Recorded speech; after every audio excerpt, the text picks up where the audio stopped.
Mutyamani Sandeep, Aleti Atom World, RTV English News. Today news about people's democracy. Privatisation Augments share of non-food expenditure. The Ministry of Statistics and Program Implementation has recently released the findings of the Household Consumption Expenditure Survey conducted during August 2022 to July 2023.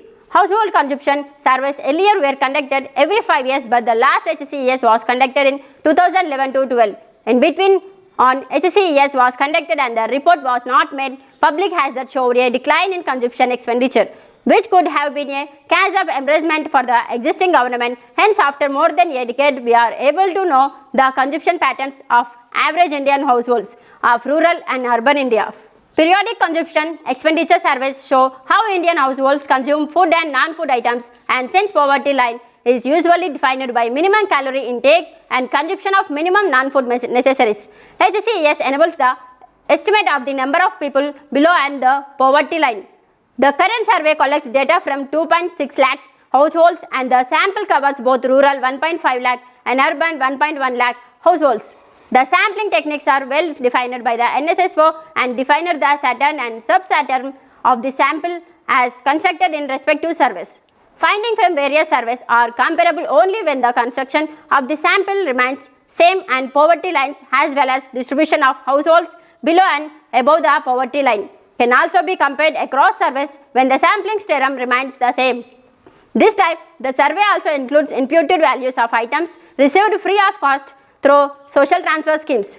The fact is, during previous surveys, even it may people received food or various non-food items such as healthy services or education as part of public provisioning were not imputed into household expenditures. Simple consumption and comparable.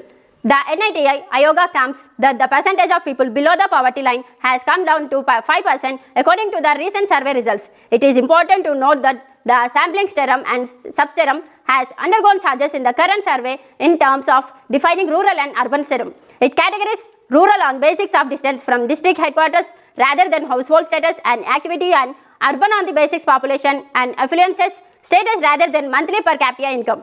In terms of categorizing rural households, the perimeter chosen is accesses and ownership the land, which actually underrepresents the vast section of rural population who landless and constitutes the majority of the rural population. In the urban segment, sub-theorem has been defined by availability of four-wheeler cars of non-commercial use which price more than 10 lakhs and less than rupees 10 lakhs, and households without cars.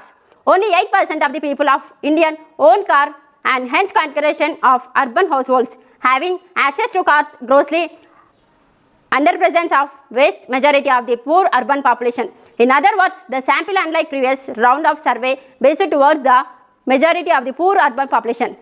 Well, to do that influences outcomes the survey, it is that therefore difficult to compare the findings the current survey with the earlier ones. Second consumption expenditure survey estimates expenditure of various items and food and non-categories, and these do not remain same. It is true that average consumption baskets change over time and the boundaries of discretionary and non-discretionary expenditures change as well.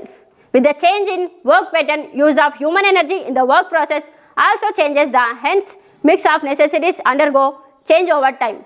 Unfortunately, there is a need to revise the list of items considered food and non-food categories for the survey over time, but that also demands redefining of the poverty line according to changing consumption patterns. This is precisely the reason why poverty estimates need to be revised. The current survey includes new items but uses earlier poverty line and with a sample that is based in favor of the relatively well-to-do households. In fact, the below people poverty has line declined. In consumption expenditure. In capitalism, richness is manifested not by consuming more, even though the consumption expenditure of the rich in India is roughly 10 times of that the poor, rather is reflected by accumulated exchange value in the form of money, income and wealth, assets from which the rich derives power and control over market and society. Rising non-food expenditure. The survey also highlights the changing pattern of consumption expenditure of Indian household over the years, that is rising share of non-food within the consumption basket and also non-kernels within food group of consumption expenditure. This decline has been a secular trend in previous rounds of survey and nothing so surprising as we see since 1993 to 94. As the per capita income increases, the share of food in total expenditure declines, and also within food, the consumption of reals also trends to decline. More importantly, dietary patterns change with income, and over time, the boundaries between necessaries and discretionary consumption also undergoes change. The shares of food expenditure both in urban and rural areas, as the survey suggests, in marginally higher weight transfer driven consumption is imputed for obvious reason, as it mainly adds to food consumption procured from schemes.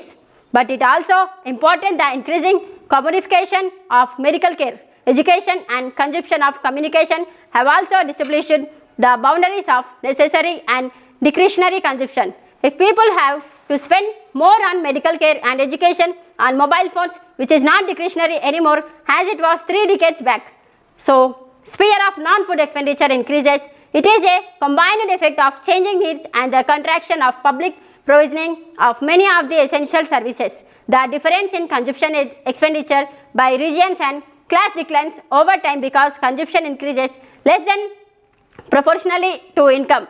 The rich does not consume proportionally as their income increases, while for the poor higher proportions of incomes the spent in consumption. This is for socialistic system.